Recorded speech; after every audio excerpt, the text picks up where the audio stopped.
Good morning. Good morning, everyone. Good afternoon. Good evening, where you are. Hope you're all well. Yeah, welcome to this live stream. The beta program for Liberation, the next generation of laser show software, is now live.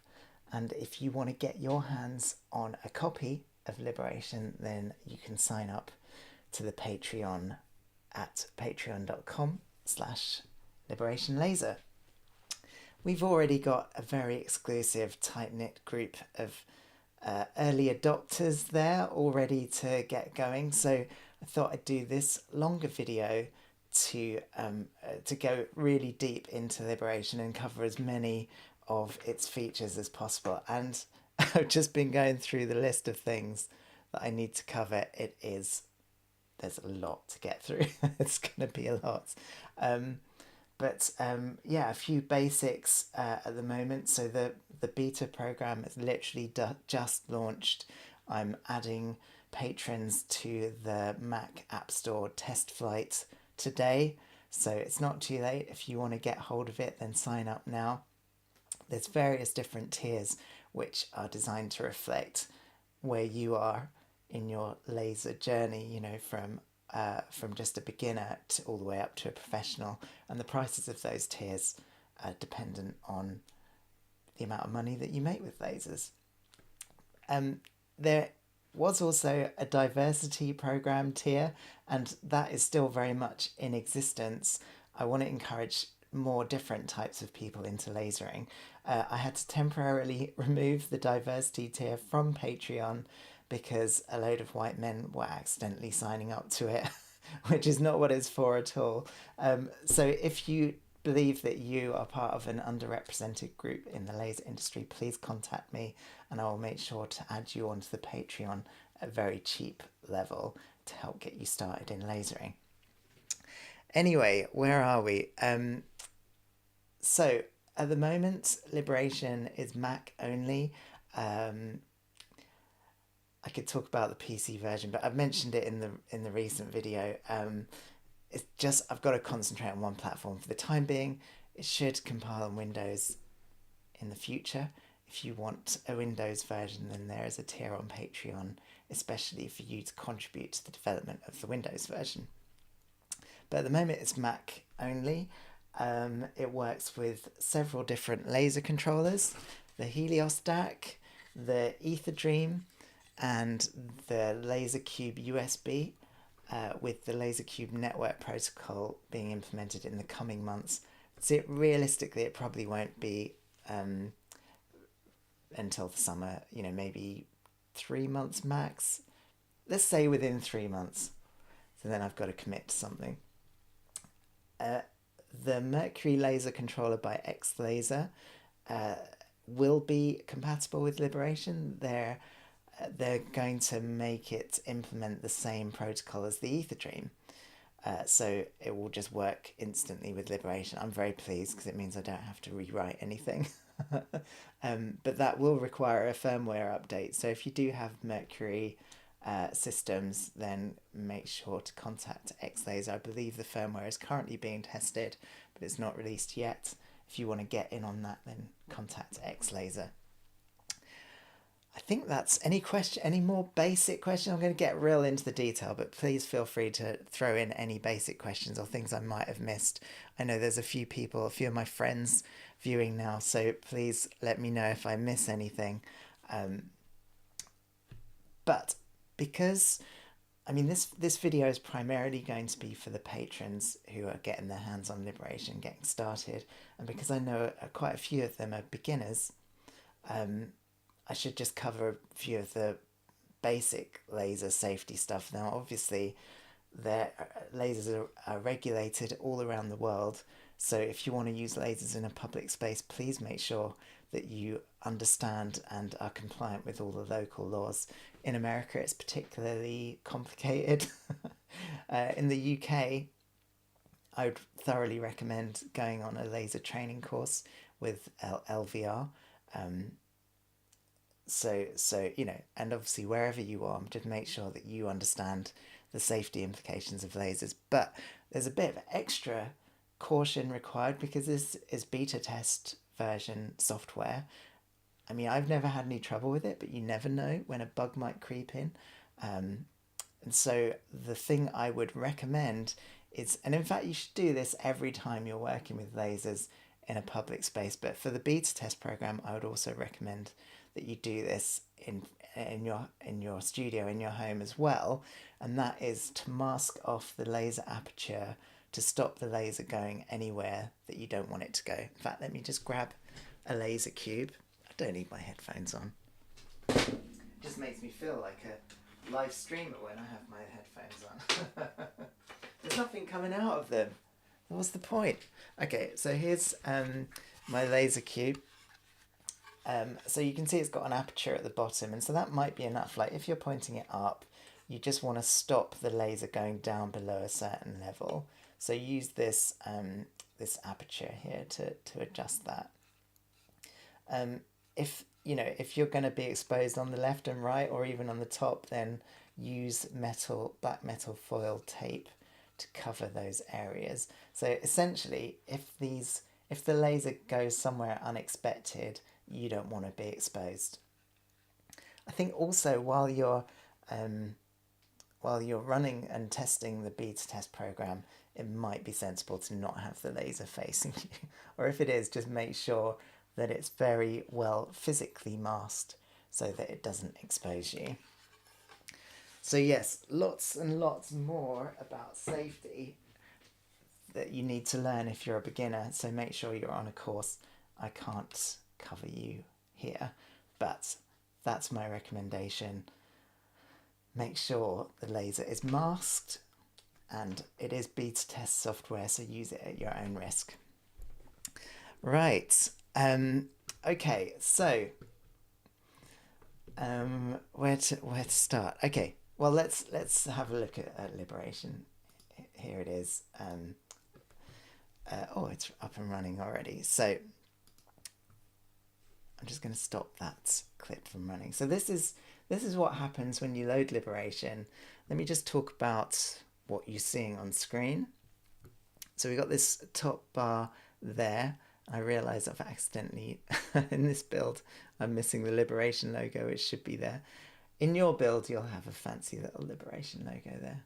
I could recompile it, but recompiling on a live stream, that's not what you come here for, is it? But through this top bar here, you can adjust the global brightness setting for all the lasers. So, this is just a useful thing here. And if you have an APC 40, then this main fader here is also the global brightness. Then next to that, we've got a little square. In fact, let's just zoom in a little bit. It's probably a little bit small. I might have to redesign these icons. So this little icon here is the test pattern. So when you turn that on, then the test patterns come on all the zones. And using this slider here, you can choose which test pattern that you use, and there's quite a few.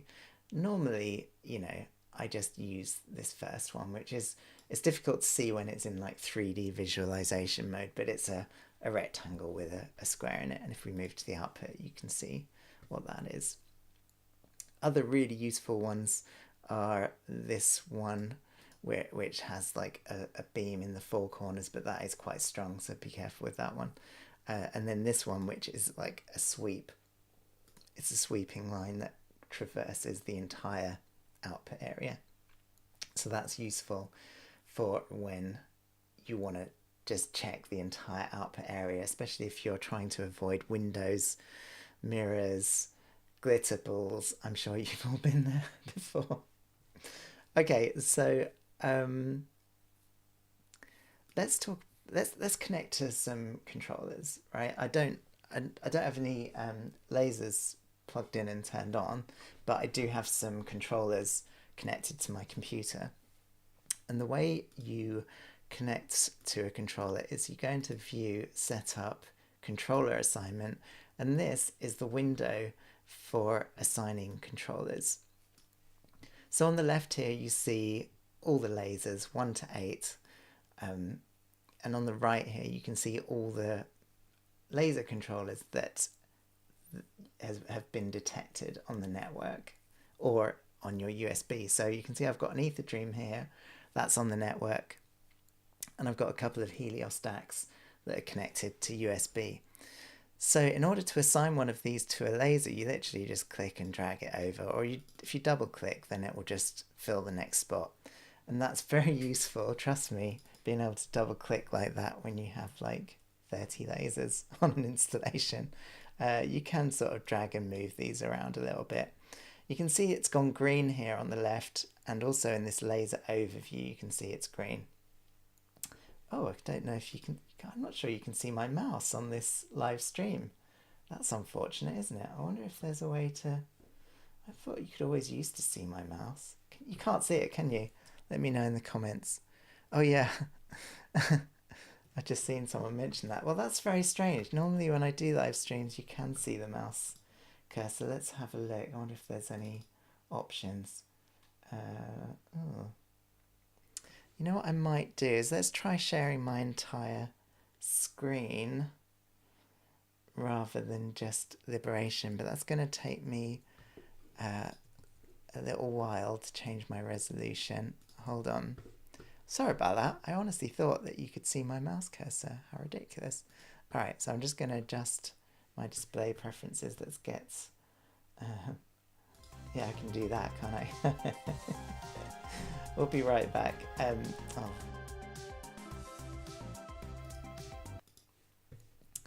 Right, I'm just going to change my display preferences. Please bear with me. Apologies. The display settings in the new version of macOS have changed. So it's very confusing. 1920 by 1080 done. And then I think what I can do is edit this.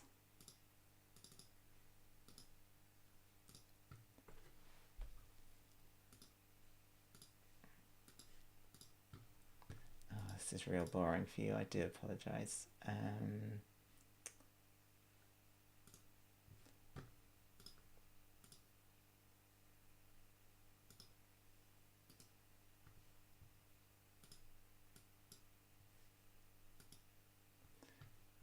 Right, so you see my mouse now, right? I'm so sorry about that. Okay, it's gonna require a bit of rejigging in OBS, but let's see.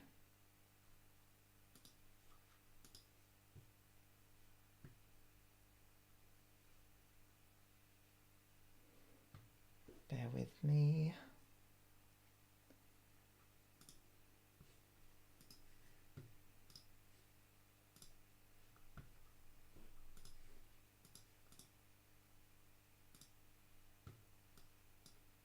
We're getting there.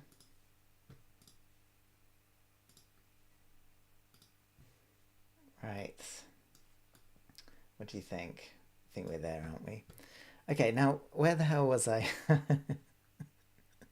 Right, so yes, you can see that these lights here have gone green. That means that that Liberation has successfully connected to those laser controllers.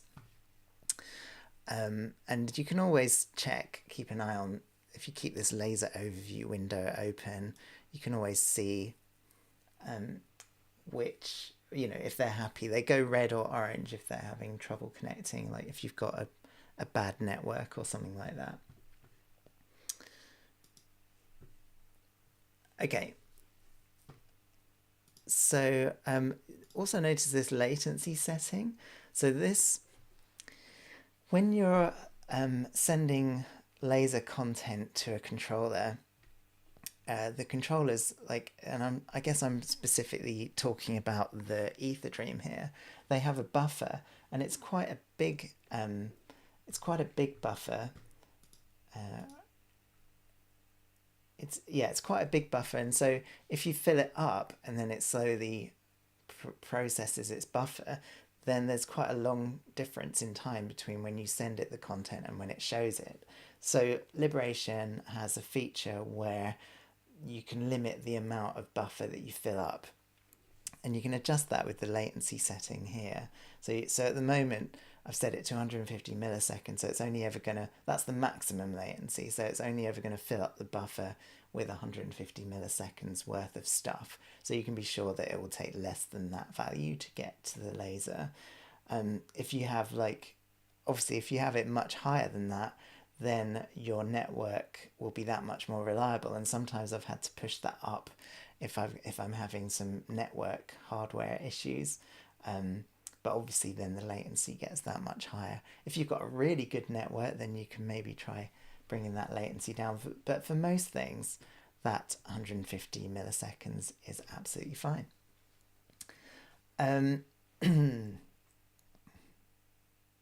So that we are connected to our laser controllers. But if you had a laser connected, you wouldn't see this test pattern yet, because as a safety feature, none of the lasers will output unless you specifically arm them. So you arm them by pushing the arm buttons. And now, once I hit the arm button, you should get output on the laser. You can arm and disarm all using these buttons as well. So that's the other thing is, in this controller assignment window, you can actually rename your DACs. So say this one is say this Helios, or say this Ether Dream is built in to a particular laser. Let's say it's built into my Able 3 watt laser, right? Then you can actually rename it here. Seb's Able 3 watt laser. And so now whenever it detects that Ether Dream, it will have a friendly name. Okay, so that's the controller assignment. So when you load up Liberation at the moment, there is just by default 8 lasers set up. You can add and remove lasers though. If you go to the output window, you can click the add button here, and you can see it will add a new laser and it will automatically give it a zone. It won't, and in the 3D visualizer it will just be put in the middle here. There is a way to adjust all of these laser positions. If you go to set up 3D visualizer settings, it's off the screen here, and so this is one of the areas that needs refinement in terms of the interface, but you can see here every single laser has a position and rotation, and so you can use these settings. See here with the new laser that I just made, I can move it left and right using these settings. Yes, and like I said, it would be nice in the future to have a slightly more user-friendly system, but at least for now you can actually do it. And there's a bunch of presets that once you've got your lasers in a particular way, you can save it as a preset.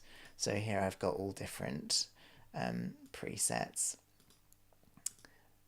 for different setups.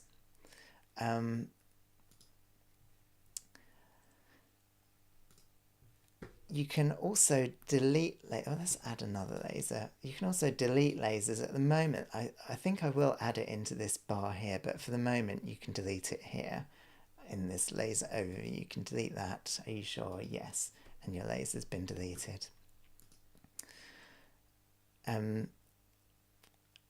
Okay, so you've got your lasers connected, you're sending data, you've got the test pattern running.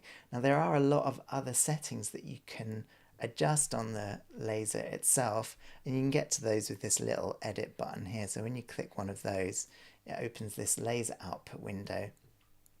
There's a lot of settings in here. Most of the time you don't need to really look at this. I mean, you can set a test pattern just for this laser. You can adjust the brightness of this individual laser. You would probably never need that unless you wanted to balance the brightness. If some of your lasers looked really bright, you might want to turn them down. Why would you ever want to turn down your lasers? That's just crazy talk. That's just crazy talk. I'm I'm just checking your comments. It looks very exciting. I'll reply to some of those soon. Yeah, so you can have separate test pattern for a particular laser. So if there's one zone that you wanted to check separate from the others, you can individually set that test pattern there. This orientation feature is for if you have rigged your laser sideways or upside down, you can counteract that here. And it doesn't change the display that you see in the software, but it changes the output to the laser. So that's yeah, that's a good way if you have custom riggings. Me and a few of my friends testing have actually used that. It's quite handy. Flip horizontal and flip vertical are to correct your laser's X and Y flip. You know, a lot of my lasers, particularly my OPTs, they've all got X and Y flip buttons on the back, but they always seem wired different from each other. So often I'll use these to like correct each laser and make sure that they're all coming out the right way. And again, that doesn't affect what you see in the system on screen, but it just affects the laser output. Fine position adjustments is really useful. So say you've set up some lasers and you've spent ages mapping it onto a building, and then the next day you show up and you know the scaff tower that it's on has just settled a little bit, or you know, there's been minor changes in heat, or it's sunk into the mud diffraction and you're a tiny bit out. You can adjust the position, real fine control of the position of the entire laser output, and you can adjust its position and rotation to counteract that. So these are, I'm getting quite into the details here. This is quite sort of niche stuff, but you know, hey, it's a deep dive. With copy laser settings, it gives you the option to copy all the settings from this one to some or all of the others. So say I want to copy the scanner settings or the color or the output zones, I can do that. I can select which lasers I want it to go to, all maybe, all of them. Select which settings I want to copy and then copy it all to that. That's, I think the thing, so if you spend ages setting up one laser in terms of its output, scanner settings, color settings, zones, and you've got 8 lasers that are all the same, or even 20 or 30 lasers all the same, this is a good, very fast way to copy that from one to all the others. So I'm losing my voice a little bit. The scanner settings in Liberation are very unique, and if you've seen some of my other videos, you may have heard me talk about the point system in Liberation. So most traditional, dare I say, old-fashioned laser show software works at its core with a stream of points. Now Liberation produces a stream of points, but when I'm designing a clip or a laser effect, I'm not using a whole bunch of millions of points as the core data. I'm using shapes and colors and positions, and it only gets converted to points at the very last minute. What this means is actually you can change the speed of your scanners without changing the point rate. If you're new to lasers, then this might all be a bit heavy, but if you've used them for a little while, you maybe should know what I mean. But here we are. Let's say I'm doing a test pattern, and you can see all the little points here that are being produced, and they're being produced as we move, as it gets sent to the laser. Now I can zoom in a bit here, so you can see those points as the laser moves there. Now if I change the speed, if I speed it up, you see those points just actually spread out, or if I slow it down, then the points get closer together. So I'm changing the speed of the lasers without changing the point rate. You probably don't need to know that at this stage if you're just getting started.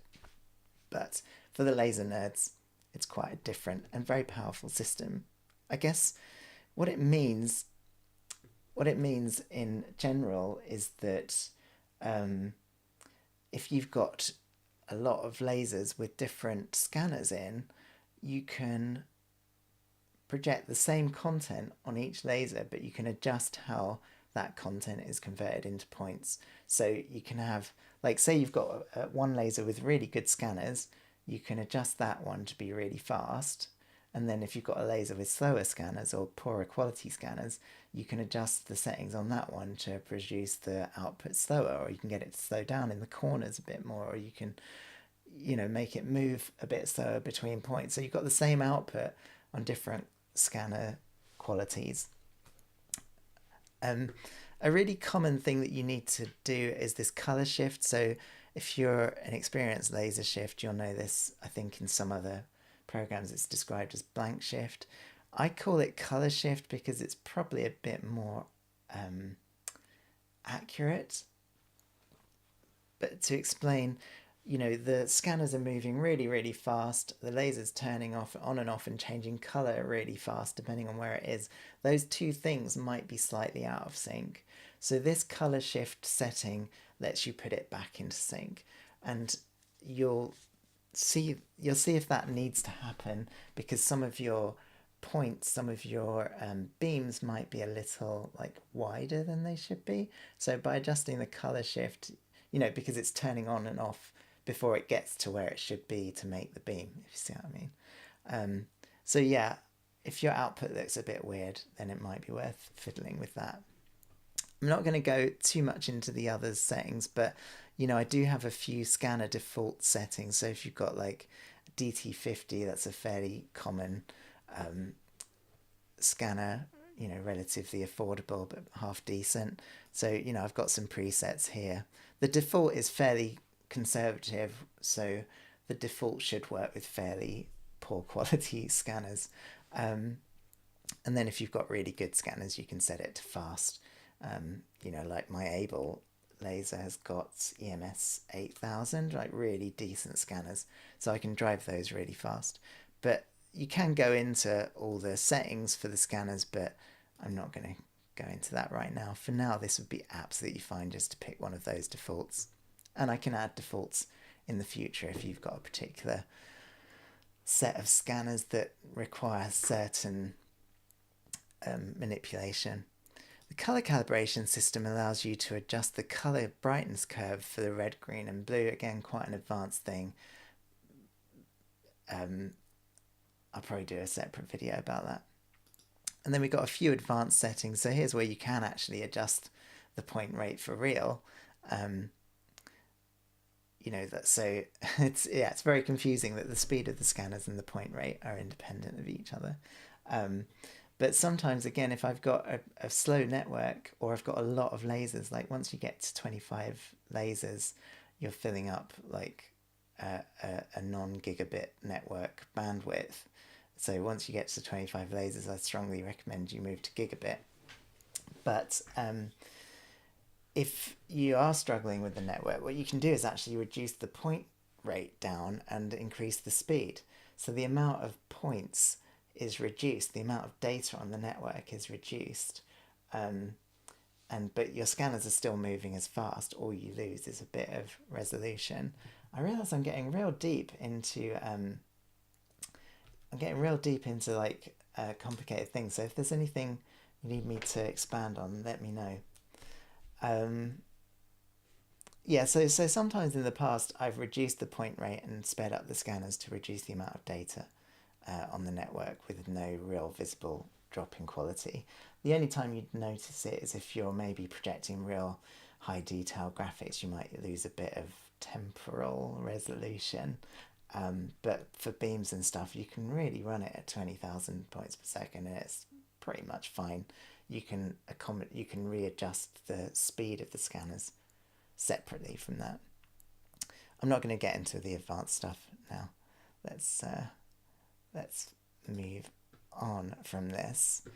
So I got way more into this than I was planning to. This is going to be a long stream. Buckle up, everyone. So that's the laser output. You can use the tab key to tab through each laser, and you'll notice that the laser output here switches as you tab through. Or you can click on these to get to the one you want, or you can click on these to get to the one you want, or these. There's lots of options for that.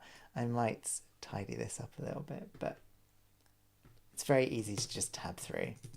your lasers with the tab key. I'm hitting the tab key in case it wasn't evident. Right. What's next? Setting color shade. Okay, zones. Right. So we've got our zones. By default, there's only one zone in each laser, but you can add more than one zone to each laser.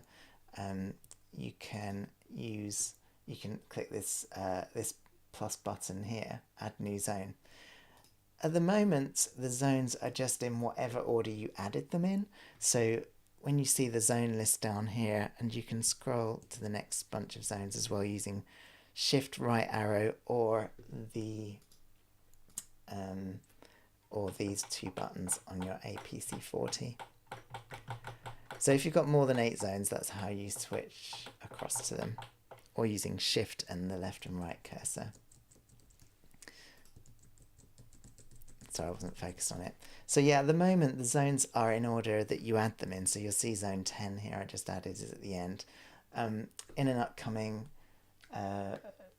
build, I will add the option to be able to resort those zones, but for now they are just in whatever order you made them. So yeah, you can have more than one zone in a laser. You can adjust the size of the zone using these corner points. Notice that it's snapping to the grid at the moment. I can change the size of the grid using this number here, so I can make the grid tighter. Can I zoom in on it?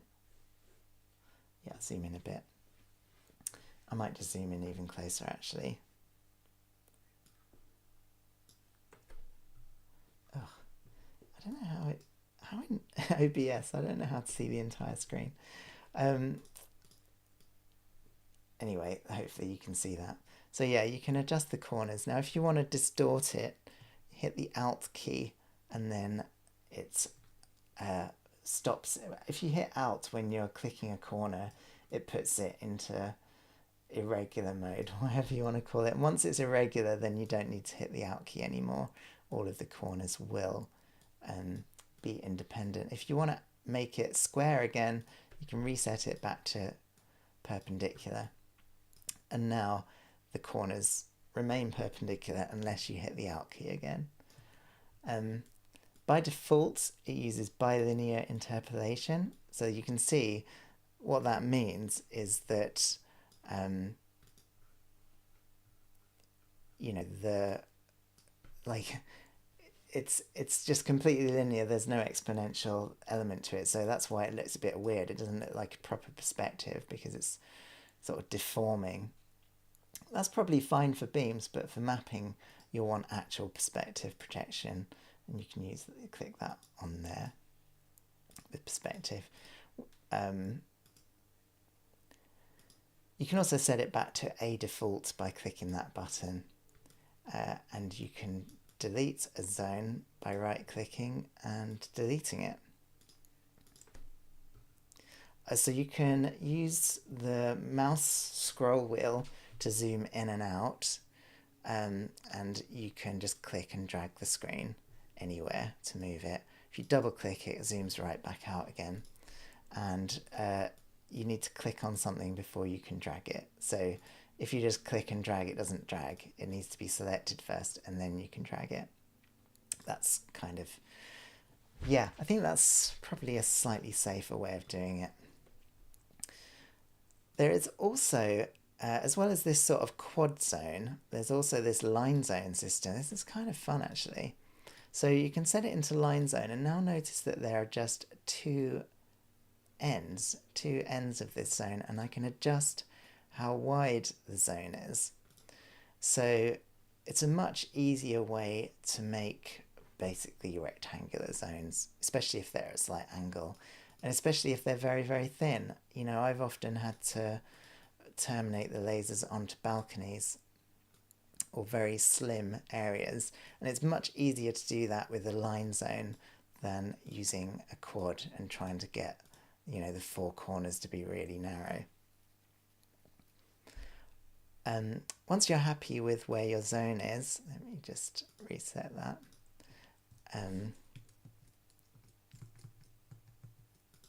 Once you're happy with where your zone is, you can lock it by clicking the locked button, and now you can't accidentally move it out of the way until you unlock it.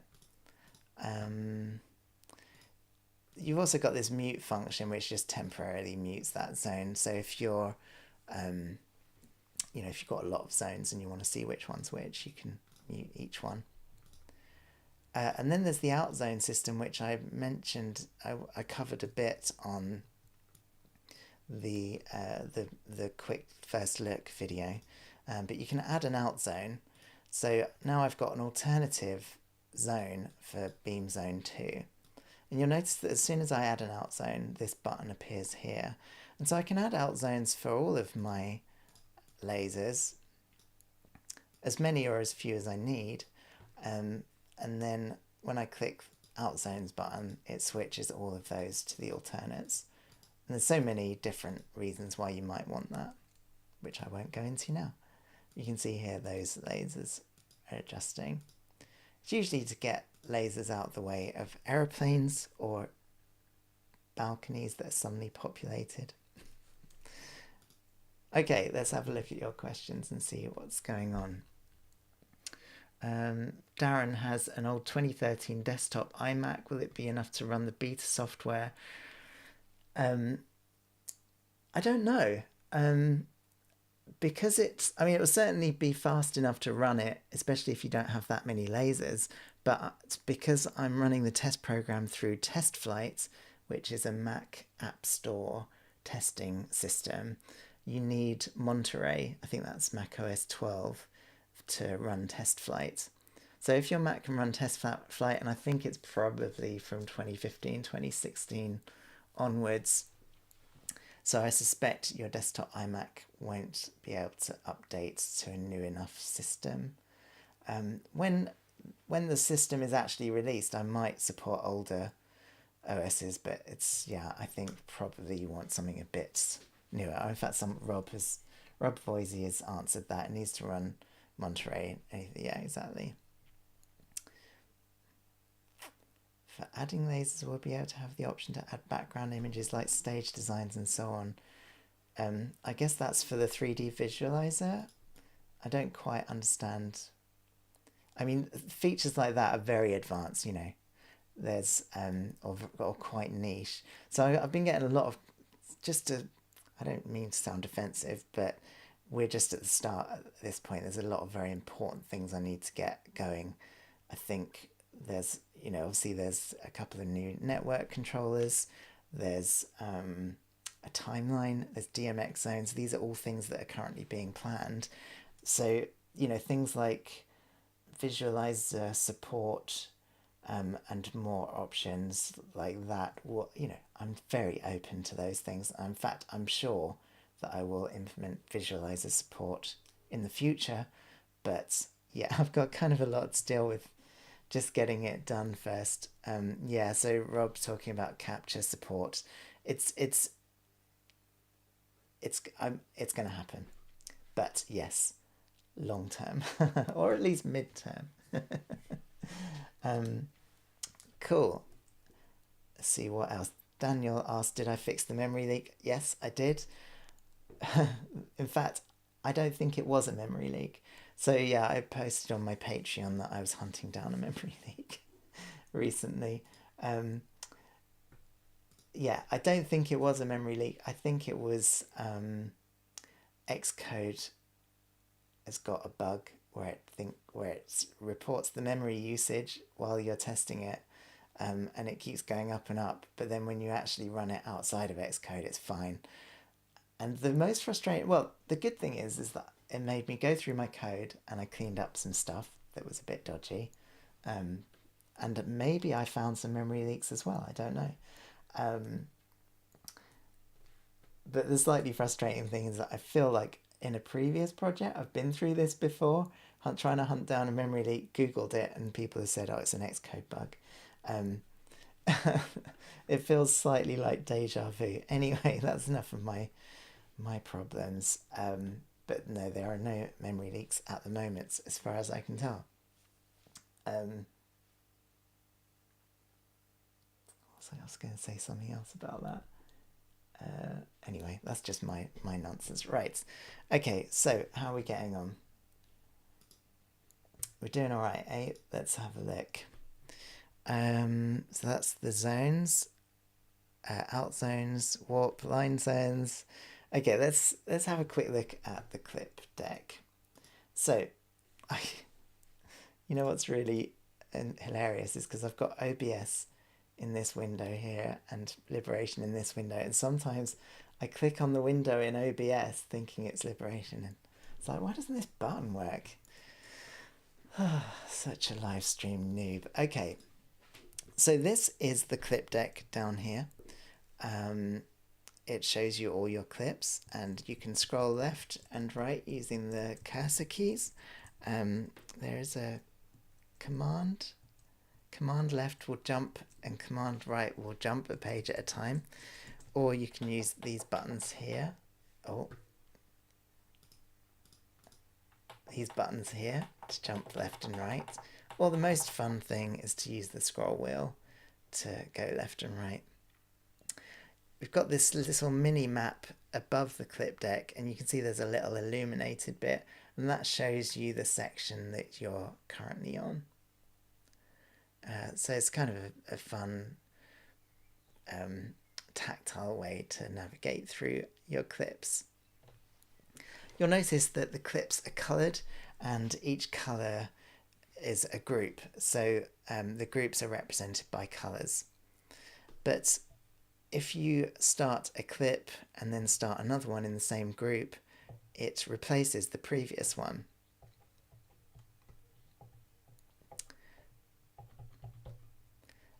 If you want more than one to run at the same time, push and hold the first one and then push the next one. If you want a clip to stop, then push it and let go and it stops. That's for clips that are in the same group. Like, so if I say have this one running here in group 1 and I start this one in group 2, that doesn't stop the clip in group 1 running. So the groups are independent from each other. So that's quite good if you've got one set of zones that you want just to keep carrying on the whole time, and one set of zones that are somewhere else. You know, you can leave that first set running if it's in its own group. It's super easy to assign groups to clips. You can do it with the mouse by clicking on one of the groups, and you see that group color flashes, and then whatever you click on will become that group. But there's an easier way to do it with the APC40, which is to push... Oh, sorry about that. I'm trying to get under the microphone. Which is to push that... It's like Twister here. Just push the group button here, and then you can just be like, I want this one and this one and this one to be that group, or that one. It's like super quick. Or I can put it back to there. And these group buttons give you some other options as well. Like, say I want all of the clips in group 1 to be in zones, you know, in the middle 2 zones. Now, by doing that while the button is pressed, now every single clip that is in the blue group are in those 2 middle zones. In fact, that's something I didn't mention earlier, that you can really quickly assign zones to a clip while it's running. So notice that when I push a clip, there is one of the clips on screen that has a white outline, and that means that that's the currently selected one. So whatever is currently selected, that's what you're adjusting settings and zones for. So now that's the selected clip, I can choose which zones I want that to go in just by pushing the zone buttons. It's like super quick and easy. And I can also flip them in X and Y. Like, so here, you know, see those 2 in the middle are now flipped in Y.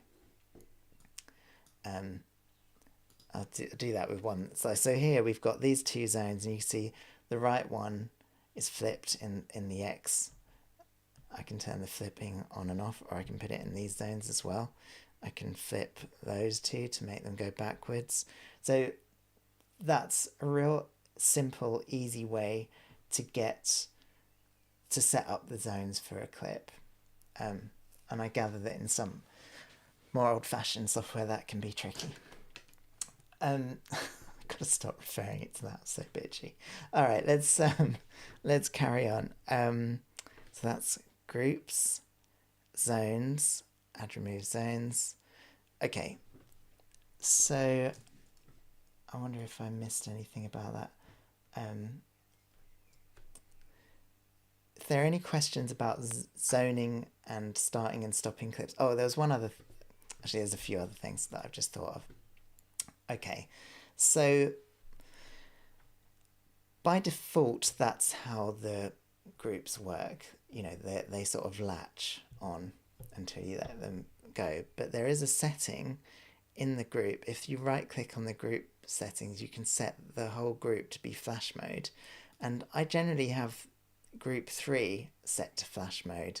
So I know that any clips that are red are just going to flash, right? And when I say flash, it means that when I push it, it goes. And then when I let go, it stops. So it's a real fun way to just, you know, if you're playing along to the music, you can just be like, blah, blah, blah, blah, blah, blah, blah. Super fun. Clips clips also have like a fade in and fade out, and you can set the fade in and out time on the group, so that makes the default. Like I generally, on the blue group, I generally have those as quite mellow, ambient, slow moving sheets and things like that. So you can see I've got quite a slow in and out time. So if I find some blue clips and start those, you see it takes a while to fade in, and then when I start a new one, it sort of fades the first one out and the second one in. See the fade in and out time there is slow on those blue groups, and that's because I've set the default in and out time on the group to be quite slow. You can independently set the in and out time on the clip. In fact, this one has got a custom setting, but if I bring it all the way down to the left, it uses the group default setting. But if I bring it up, like say I want this one to come in real quick, then I can adjust it on the clip basis as well. Yeah, you can also assign groups this way. I forgot about that. So many different ways to do stuff in this system.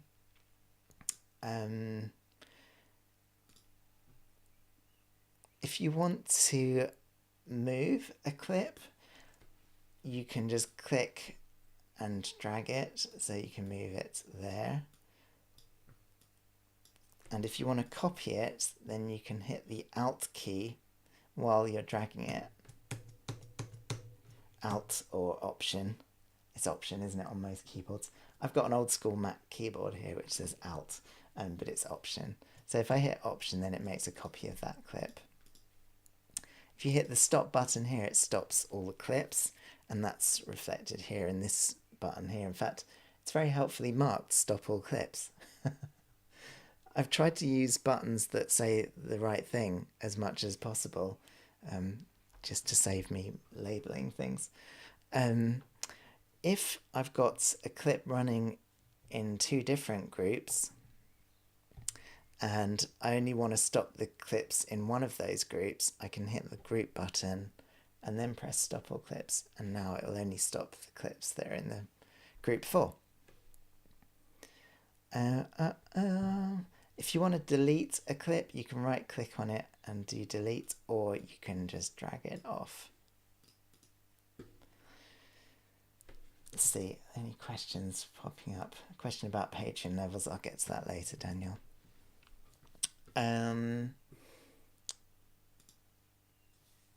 Yeah, let me know if there are any questions about the specific things that I'm demonstrating or that I maybe didn't cover enough. So we've got this clip running, and you'll see here that we have some buttons down the bottom. These are our effects, and there are also these buttons here, and they're also controlled by the faders. So let's go through the effects one by one. We can start the one on the right, and I can bring that in by pulling the fader up. This one's got a chase on it. All right, let's do one without a chase on it. Yeah, there you go. I'll come to chasing and delays later. But you can see here, when I bring this effect up, it makes it flash on and off, because that's what this effect does. It makes it pulse. And so I can bring up any of these effects. Like this one changes the hue and saturation, so essentially it recolors everything. Like if I run this one, you'll see that it's adjusting everything to be red. This one adjusts the hue only, so the white elements in this will remain the same. This one flashes. This is a weird clip. I might just make a new clip. Let's just make a real nice, simple, basic clip. And I'll come to this clip editor in a bit. So, close, save and close. Right, so I've got this. I have to put it in some zones. Right, so this one changes the size of it, and you can see I can bring it up a little bit, and then it only has a little effect on it. Or I can do it the full amount, and it has the full effect, and that's the same for all of them, including this brightness. Or the colour, see I can just slowly turn it blue. This one only changes this one changes the X scale. This one spins them all around. This one applies like a sine wave distortion to them. And this one just makes it all go chaotic. Each one of these effects has a parameter that you can adjust, and each parameter is different for each effect. It depends how the effect has been set up. Like on this flashing effect here, if I adjust this parameter here, it changes the speed. It's always set to like a fixed number of beats or bars. So at the moment it's probably like 1 bar. I can speed it up, 2 beat, 1 beat, half a beat, quarter beat, 16th of a beat. Then in the color effects, I can adjust the color with the parameter. So there are also a bunch of extra effects down the bottom here. All the effects can be edited to do whatever you want, but by default, these are all set to color effects. So if I just wanted to jump quickly to a color, I can push one of the buttons down here, and you'll see that these effects are mutually exclusive. The color effects are mutually exclusive, so you can only have one of those on at a time. So if you want to quickly jump to a color, you can use these down here. And you'll see some of them affect white and some of them don't affect white. In other words, they fix the saturation. Of course, my laser clip has got no white in it. Let's edit it to make it white as well, so you can get a better idea of that. So we've got a white one. I'm going to move that to the right and move this one to the left. I realise you can't see much of the screen because my face is in the way. Let's get rid of me. Oh, it's that that's in the way. Hold on, there you go. So now you can see I've got 2 lines, red and white. I haven't done a very good job of that, but that's fine for demonstration.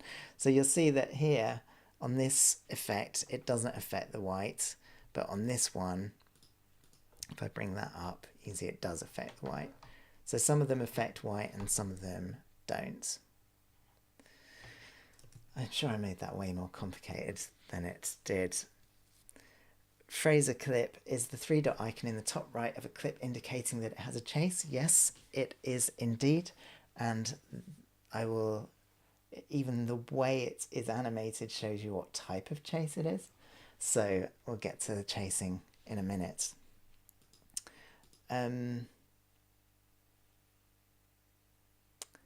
So yeah, you can edit these effects, but I'm not going to go into that now. I think for now, let's just stick with the built-in effects, and maybe I'll do a separate video about creating your own effects, but essentially it's like the same patch editor as anything else. So anything you can do inside the patch editor, you can turn into an effect. It's pretty fun.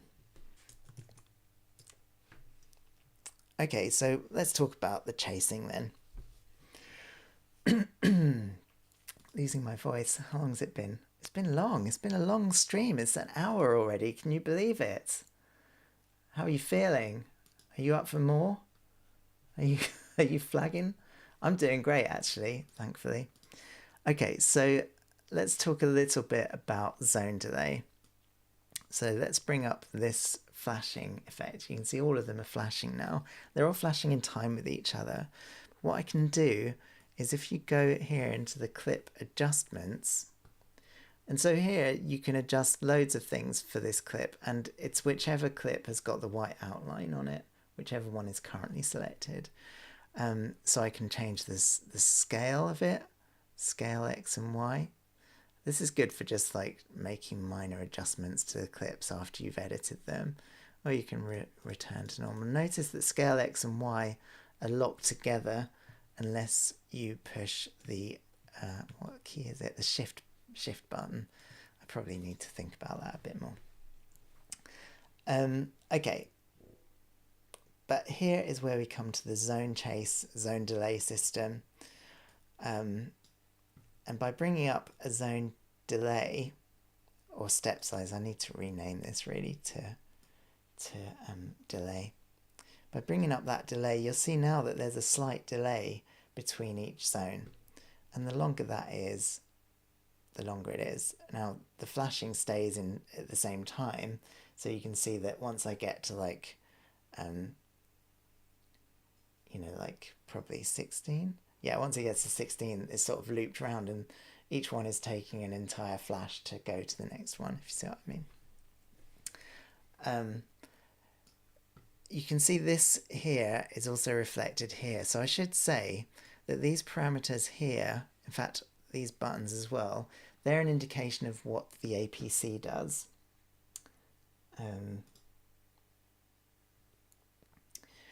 This is an indication of what the APC does. So you can see that these 8 components here reflect these 8 knobs here. So you can see I can move X and Y with this knob here. And these two sets of knobs on the right are global parameters, and I'll talk about global parameters, global settings in a minute. But you can adjust the zone delay using this knob here, so you can just bring in a tiny bit of zone delay. Now at the moment it's going from left to right, but I can also make it go from right to left, or from inside out, or from outside in, and there will be more chase patterns to come in the future. But for now, that's what you've got. You can also change those using this knob here, also changes the pattern. So this is a simple zone delay, but let's take this off. Because you can actually specify that you want to change the brightness, which is a more sort of traditional chase. Let's do it from the middle out. Or should we do it left to right? And you can see now it takes as long as it takes, whereas before it would just be repeating the pattern that's built into the clip or the effect, irrespective of like the zone delay, if you see what I mean. But now we've got this change brightness, you see it actually waits to do the entire loop. This clip doesn't have any animation in, so it makes things a bit simpler. But I can also do like a fade in and a fade out. You see now it's a bit of a smoother effect. Or if I want them to come on quickly but fade out slowly, I can do that. Or I can also make them stay on longer. Or not stay on at all and literally just have a fade out, so they're instant on, instant out, or a fade in, fade out. This works with all of those. So once you get to changing the brightness, you do have to be a little bit careful with the delay. So you can turn the delay off, right? So let's say I've got this one which is moving up and down. So let's say I want to change the brightness and set it to 8. So I've got my zone an actual chase now. But you'll notice that the up and down movement is consistent. There's no delay on the up and down movement. Oh, in fact, there is a delay on the up and down movement. So I can take the delay off, and now you see that it's just constantly moving up and down, all in time with each other. There's no delay on the animation anymore. It's just literally turning the brightness on and off. So the middle setting means that it's the traditional zone delay that you had before, but the danger of having it in the middle setting while you've got the brightness on is that the pattern within the clip or the effect might be different from the pattern from brightness. So there's a third delay mode which re-triggers it. So you can see now that that always starts at the top no matter what. Let's just take it out of zone 9. So yeah, I think there's some work I can do here to make that kind of thing clearer, but it is a very powerful system and I think you'll have a lot of fun with it. So when it comes to these little dots, you can see that they're flashing now, which means that there's a brightness change on it. If I take that off, then you can see they're just moving up and down, which means it's just a zone delay. And you can see, yeah, that delay works really well on those moving up and down. They sort of go in a wave now. It's pretty fun. There's also a slightly different animation if it's the third re-trigger delay mode. Right, have we got any questions? What is my screen resolution? It's 1920 by 1080. In fact, I don't generally use it at this low resolution. I'm noticing a few little issues, but nothing major. Okay, that's zone delays, I think. We're nearly there for this, this live session. I did want to just briefly talk about the global settings. So there is a global brightness we've talked about before. It's also up here in the top and on this fader. Notice that it doesn't affect the visualizer.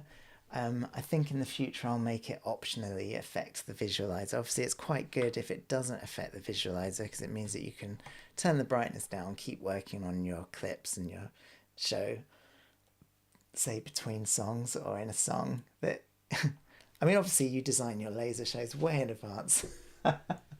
But no, I have designed clips like right before a song starts.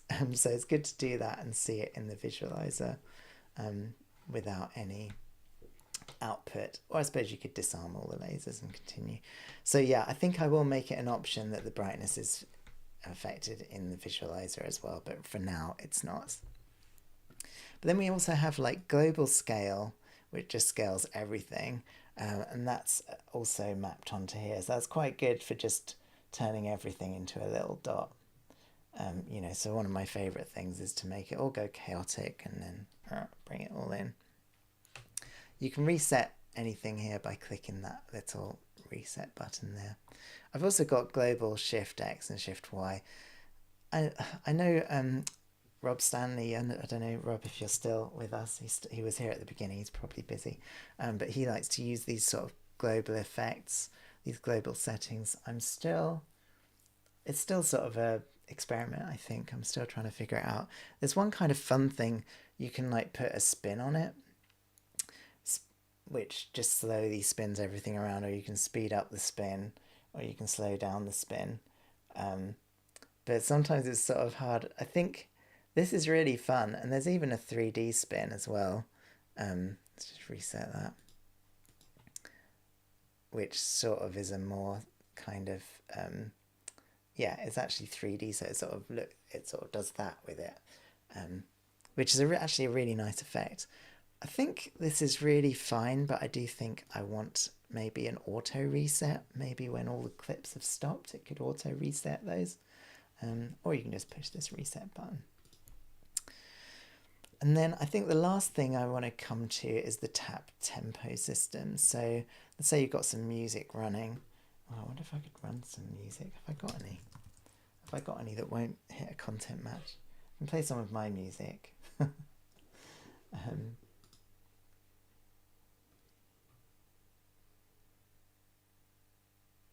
Of course, I can't find any of my music now.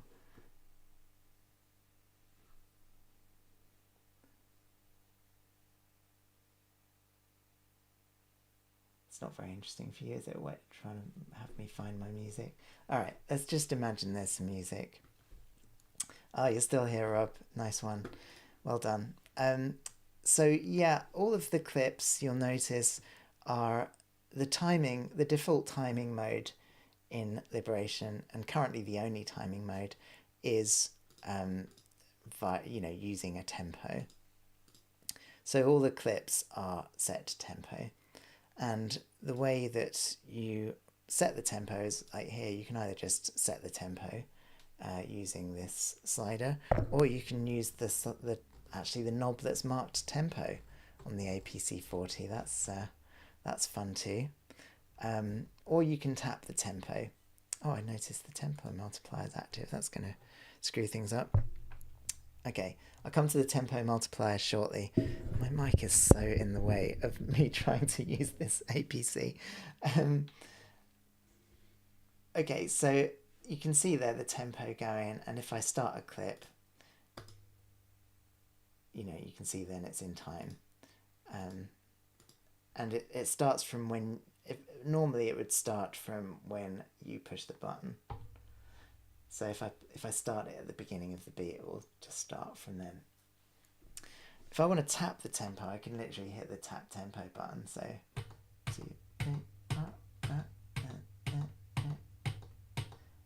and if I want to restart or resync the bar, I use the metronome button. So say I've shifted out a little bit and I just want to get back in, I can be like, oh, there you go, restarts the bar again.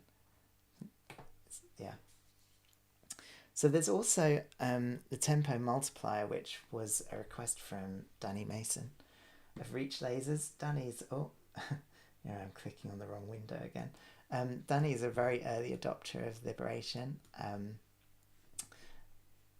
And this was his request to be able to just slow everything down. So I've got this tempo multiplier system. You can see it here. And I turn this on the APC by pushing this button. You see the light comes on. And now I can adjust a multiplier. I can just sort of break the tempo by pulling this A to B fader down. You can see now I'm really slow. I'm slow? The system, like the tempo is slow. And then when you want to get back to the default tempo, you just turn that off again and we're back to what it was. I think I need... Yeah, but this kind of outlines one of the benefits of having like the synthesized clip system, the synthesized sort of patch editor, because it's not sort of a concept of frames. So I can actually like slow down a clip like really slow, and you can see it doesn't get jerky at all. The movement is always silky smooth. Like you can see it's almost not moving anymore. And that's because I don't have pre-rendered frames. Oh, you know what? I realised I've barely gone into the patch editor, but I'm currently at 1 hour 40.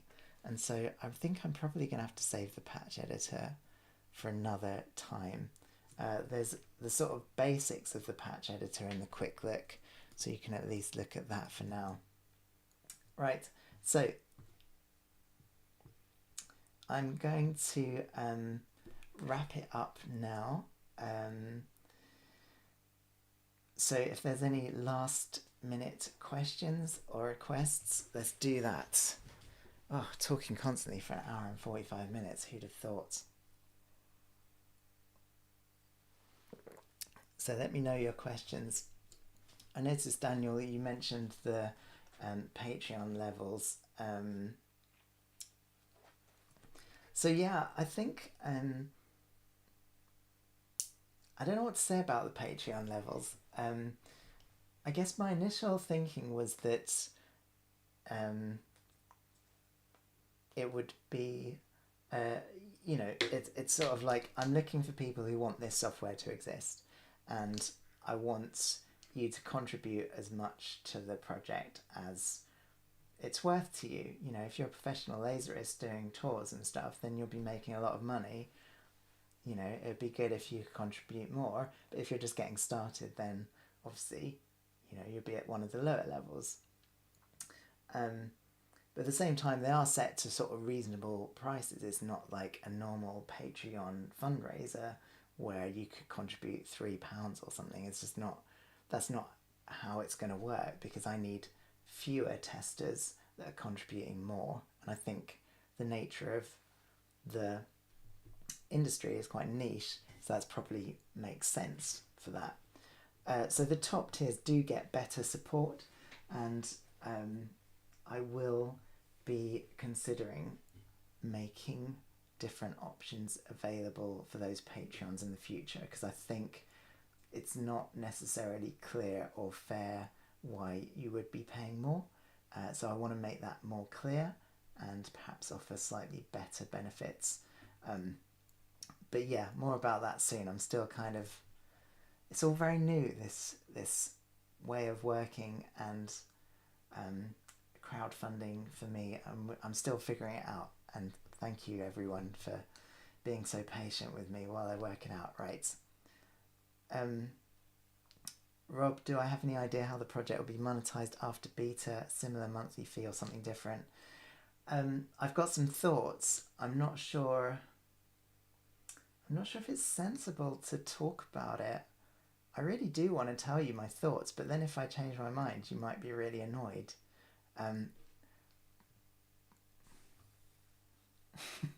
So I'm usually just really honest and will tell you exactly what I think. I'm going to do this.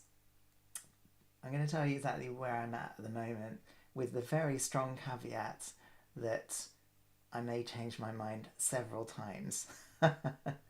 But, you know, certainly I want to make sure that the people that are contributing now, I'm extremely grateful for, and I will always make sure that you'll be looked after one way or another.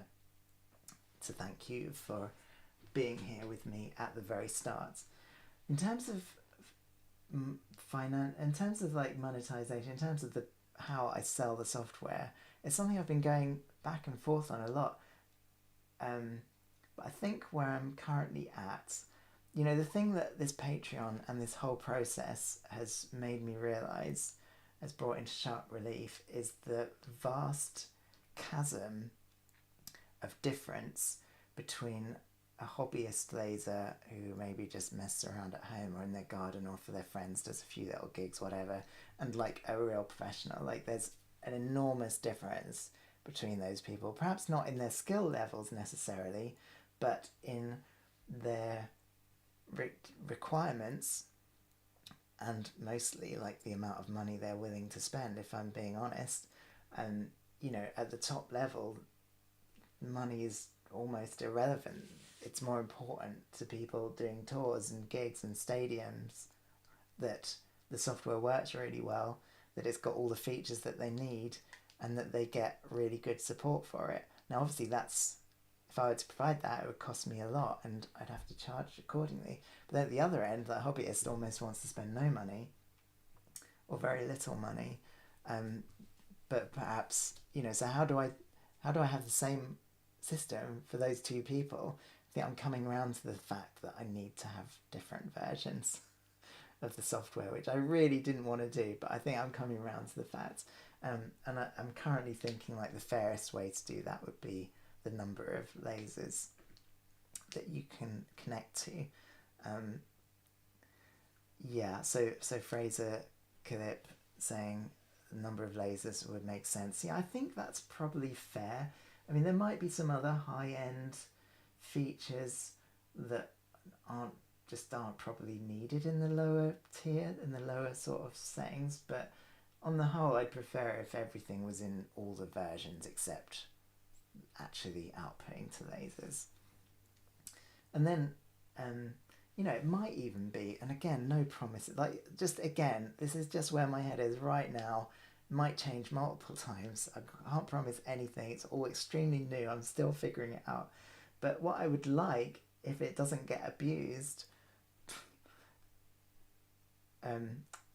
is to have maybe to put it on the Mac App Store as free, right? So you can download it, but you can't output to any lasers at all. And so if you want to output to lasers, you get like the low setting, which maybe lets you have 2, the mid setting, which maybe lets you have 8, and the top setting that lets you have unlimited. you know, and if I did it through the Mac store, I could do those things as subscriptions. But I would want, you know, obviously a hobbyist would probably not want to commit to a whole year, but they could pay maybe monthly. But then at the top end, they wouldn't want to be hassled with constant subscriptions, so they'd probably be up for paying for a whole year. So I would like to have the option of paying monthly or slightly cheaper if you pay annually. Anyway, that's where I'm at in my head. Keen to hear your thoughts on that. Any other questions about the software? Because that's really what this video is about. We're messing it up with a bunch of like business chat. Daniel Jensen, but lasers have gone down in price. The benefit of your software are multiple lasers, so have that in mind for the hobbyist. I can't both make it cheap and fully featured. I don't know, I don't know where to go. I'm figuring it out. I'm glad Daniel's happy at least. All right, okay. Any final questions about the software before I close the stream down? Daniel apologising. It's fine. These are just, you know, these are the difficult strategic decisions that I have to make. I mean, if I could, if I can make enough money off it somehow, I'd give it away free, but I don't think that's going to work somehow. Fraser saying he would have liked to have it in Roller Coaster Tycoon. Rosalette's able to have an option to add background images like stage designs. I think, Rosalette, you asked this already. I don't fully understand, but I think that I am interested in making, I'm interested in giving it compatibility with Capture and Depends in the future. I've got quite a list before I get that. And I think those things are specifically designed to design stages and shows and environments with. You know, I could add some environmental options to the 3D Visualiser in Liberation in the future, but I think it'd be more important to get Capture and Depends compatibility first. That's all right, Rosalind. I think that's the answer. I can't. It's interesting because this sort of brings a sort of conceptual thoughts. I just realised my mic's nowhere near me because I got it out the way for for the APC. That brings me to sort of conceptual thoughts about software in general. I think there's a danger that I see often in software, you know, particularly because they've got their yearly upgrade cycle, and it's like, oh, we've got to add a bunch more things to make people upgrade, and often those things they might be sort of fun or niche or whatever, but they can get really bloated. And like, if you just have to look at something like Photoshop, which 20 years ago was like about as perfect as it could be, now it's got a ton of stuff in that it's confusing and I don't need. So I want, you know, I would be careful about just putting in stuff just for the sake of it, especially if it takes away from the core concept of what it does. I don't know, maybe I'll put in extra visualizer options in the future, but I think just generally I would be concerned about bloat, especially if it makes the software less easy to use. Fraser calling it bloater shop. Exactly. Fraser, you know what I'm saying. You get me. All right. So yeah, I think, and I suppose also at the moment, there's so many critical things I need to get going in it. You know, I think really, I mean, there's a lot of stuff, like fairly important, tedious stuff that's missing. Like even the ability to import and export clips at the moment, and you can do it by routing around your file system, but you know, I need to be able to import and export. So there's a lot of boring things like that. There's a few more interesting things that are already somewhat underway. Things like a timeline, things like mapping, MIDI sync, sound input, MIDI inputs. So there's a lot there's a lot of important things to do, and once I've got them done, then I'll start to look at the more niche options. But you know, this is the start of it. There's a hell of a lot to do.